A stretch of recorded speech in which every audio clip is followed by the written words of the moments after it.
Oke guys, kembali lagi bersama saya Alif Iskia. Kali ini kita akan bahas COVID-19 atau yang dikenal dengan Corona. Sebagai yang kita dengar, sebentar dari Corona, tanggal 12 April sebaran 4.241 kasus COVID-19 di 34 provinsi Indonesia. Pasien COVID-19 yang terkonfirmasi positif bertambah 399 orang pada Minggu 12 bulan 4 2020. Dengan bertambahnya pasien tersebut, maka total kasus COVID-19 yang terkonfirmasi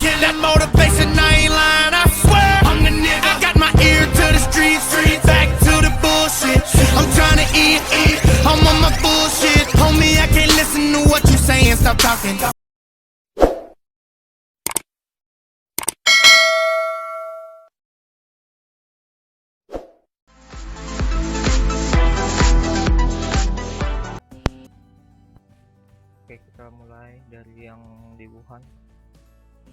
Saat kita mulai di mana corona COVID-19 yang masih mengguncang dunia. Tapi apakah kalian tahu bahwa Wuhan bisa terbebas dari itu? Adalah kabar baik buat kita atau bangsa-bangsa. Kenapa? Karena virus ini adalah gambaran yang sebagai contoh untuk kita saling bersatu, atau dengan seperti lambang kita, bendera merah putih, yang artinya merah darahku, putih tuangku. Aku yakin Indonesia bisa terbebas bulan April, sebab bagi Allah tidak ada yang mustahil. Kita harus bersatu untuk melawan virus ini atau wabah COVID-19 yang telah menyebar luas di seluruh dunia. Bahkan Indonesia juga bisa mengikuti aturan-aturan yang ada yang dibikin pemerintah.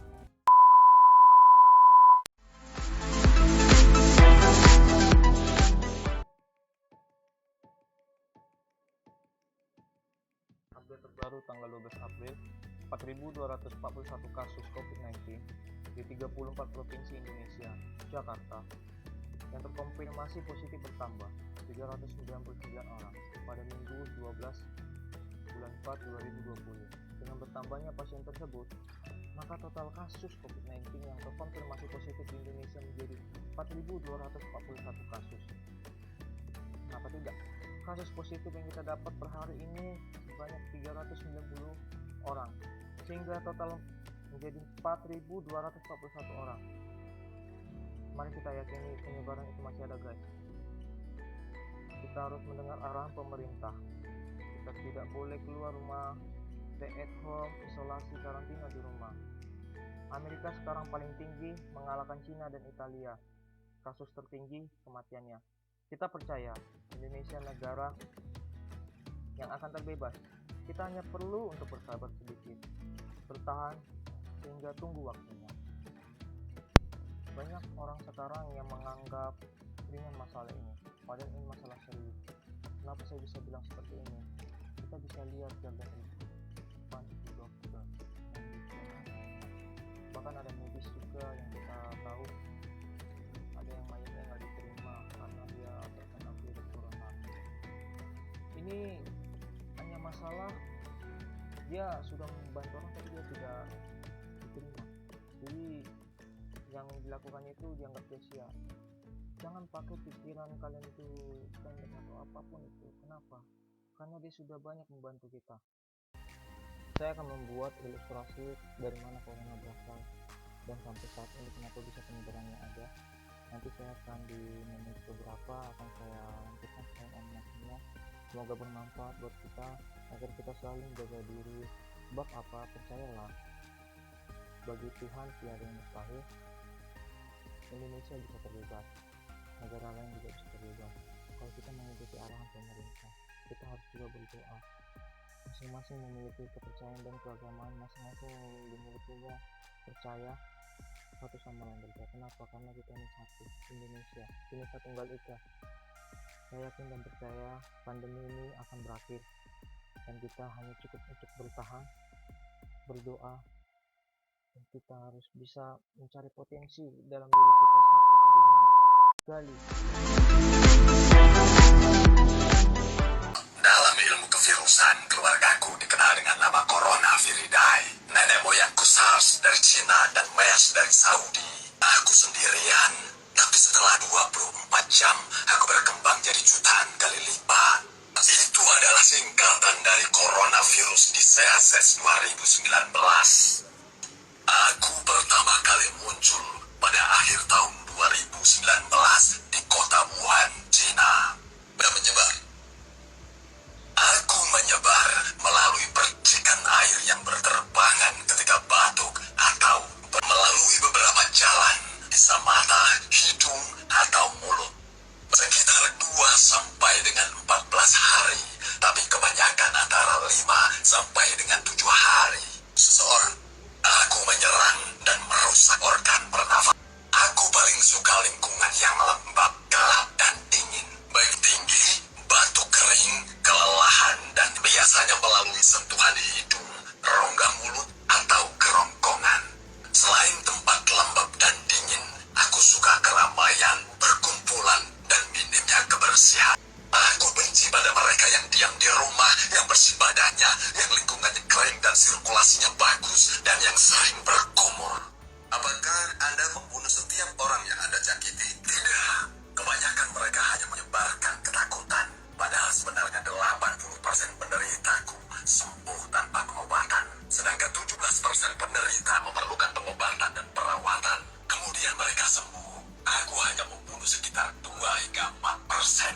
Apa kriteria orang yang Anda bunuh? Aku membunuh manula yang menderita penyakit kronis seperti gula, darah tinggi, dan gangguan pernafasan. Apa Anda menyerang anak-anak? Tidak, aku mengasihi mereka dan biasanya aku biarkan mereka. Bersediakah Anda mengajari melindungi diri dari Anda? Tentu, diamlah di rumah, hindari perkumpulan dan keramaian. Sering-seringlah mencuci tangan dengan baik. Jika kau batuk atau bersin, letakkan sabun tangan di mulutmu. Jaga jarakmu dengan penderita minimal 2 meter. Sirkulasi udara di rumahmu sangatlah penting. Kemudian bersihkan parabot, gagang-gagang pintu, meja-meja, komputer, laptop, handphone, dan lain-lain dengan rutin. Baiklah, Tuan Corona, saya sudah tahu sisi buruk Anda. Adakah sisi baik Anda? Tentu saja, aku berhasil memberikan pelajaran pada keluarga dan mengumpulkan anggota-anggotanya. Aku membersihkan lingkungan. Dalam waktu singkat, aku telah berhasil melakukan yang tidak dapat dilakukan oleh konferensi lingkungan dunia.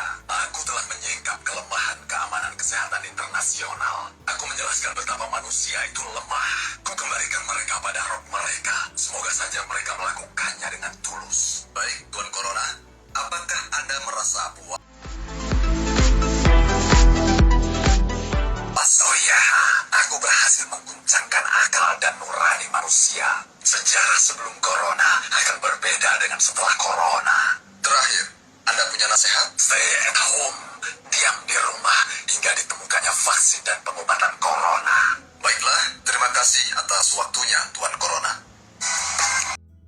Nah, sebagai masa-masa karantina kita, mungkin saja bisa lebih dari 14 hari karena berbagai alasan yang ada. Misalnya kondisi lingkungan yang masih ada, yang masih belum aman. Nah, selama masa karantina, kawan bisa melakukan berbagai hal positif supaya tidak bosan meskipun hanya di rumah saja. Dengan adanya karantina, kawan-kawan menjadi memiliki banyak waktu untuk berkumpul dengan keluarga tercinta. Kira-kira kegiatan positif apa saja yang kawan-kawan bisa lakukan supaya tidak bosan selama di rumah? Tidak ada salahnya untuk menjaga kebersihan area rumah dengan membersihkan perabotan rumah. Biasanya kita membersihkan rumah hanya di bagian tertentu saja atau yang terlihat. Nah, inilah waktu yang pas untuk kawan. Kita bisa membersihkan berbagai perabotan rumah, mulai dari membersihkan sudut-sudut rumah, mulai dari membersihkan sudut ruangan, hingga membersihkan rak yang terdapat tumpukan barang. Kita juga bisa melakukan menonton film, juga bisa menjadi hal yang positif selama masa social distancing. Pada hari biasa, kita tidak melakukan banyak waktu untuk menonton film. Nah, di saat seperti inilah, kawan-kawan semua dapat menghabiskan waktu dengan menonton film favorit yang belum sempat ditonton sebelumnya. Kegiatan selanjutnya ialah merawat diri untuk menghilangkan rasa bosan di kala social distancing. Kawan bisa melakukan perawatan diri dengan berbagai macam cara. Misalnya menggunakan rangkaian skincare agar kulit terlihat lebih kencang dan sehat. Nah, daripada kita bosan juga di rumah, kita juga bisa melakukan olahraga saat social distancing ini. Kita bisa melakukan hal-hal kegiatan olahraga di rumah agar kita dapat menjaga imunitas kita dalam diri kita terlihat lebih sehat serta bugar. Lakukanlah olahraga ringan seperti lari di tempat, push up, sit up, pull up, dan lain-lainnya.